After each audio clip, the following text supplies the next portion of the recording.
Hello, geeks, freaks, and all those unique. This is Emcee Frodis, and god damn it, Paramount! After all of the ups and downs regarding Kelvin 4, it has officially been pulled from the schedule. Why? Oh! This is something that's a real bummer for me and my friends who are really into the Kelvinverse. There is something different about the Kelvinverse than any of the Star Trek franchises that are currently out there.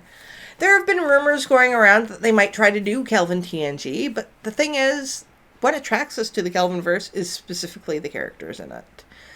Now, I can't say I'm utterly surprised once the director pulled out. I feel like this was just a matter of time.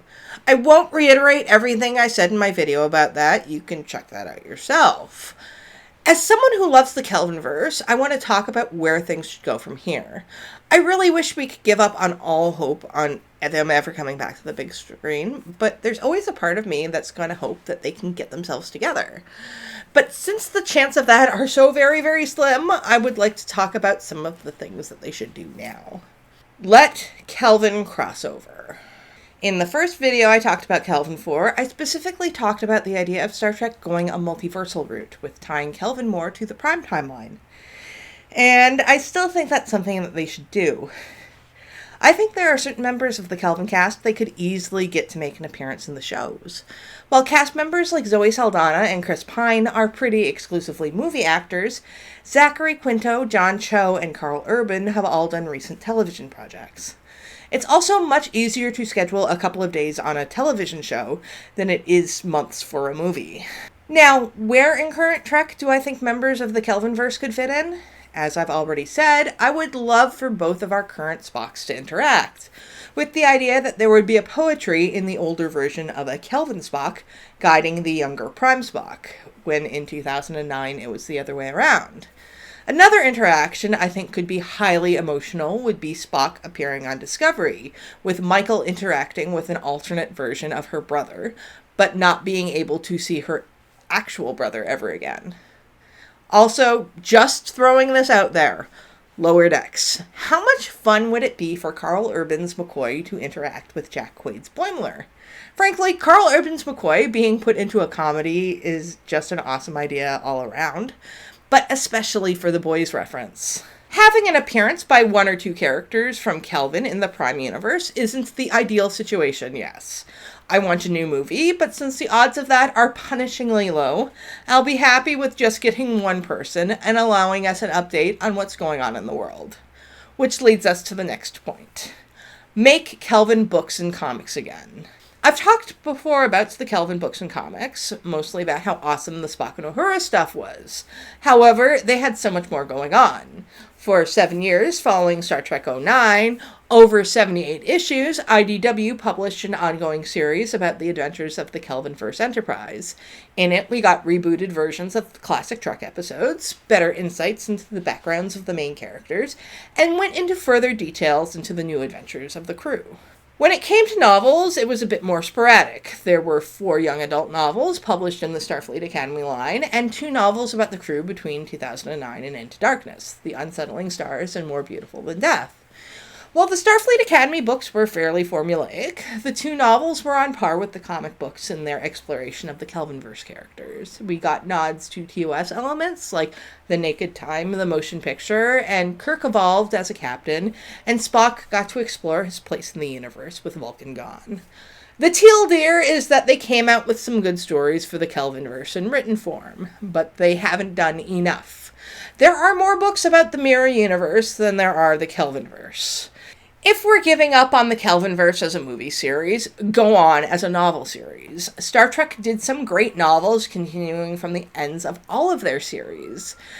There is a lot less of an investment that needs to be made in producing a novel than a movie. And this is a way that you can do all of the stories that have been suggested for Kelvin 4.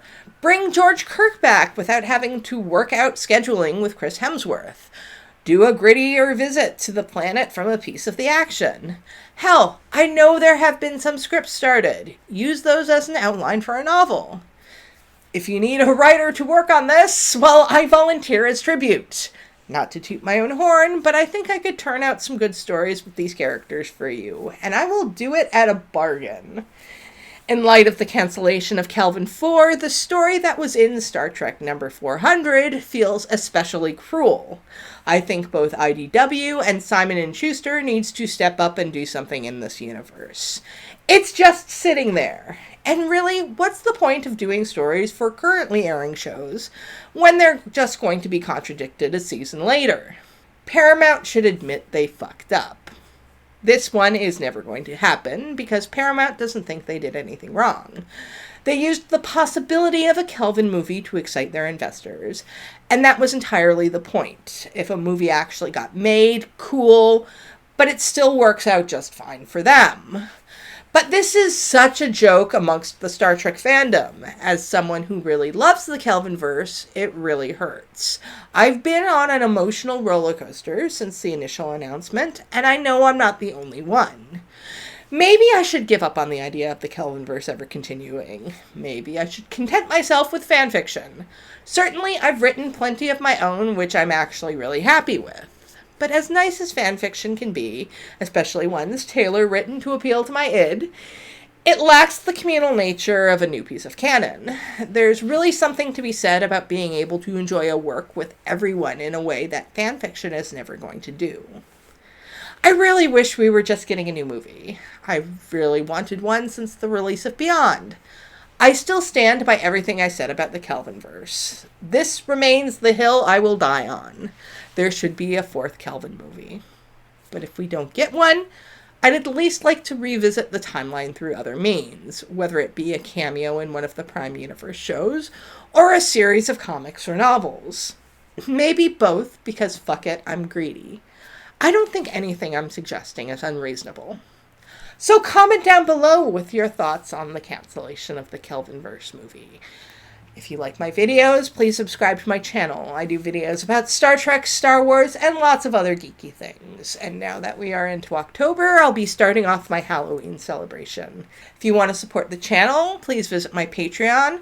You can also buy me a coffee, or you can go to my TeePublic and Redbubble and buy my geeky graphic designs.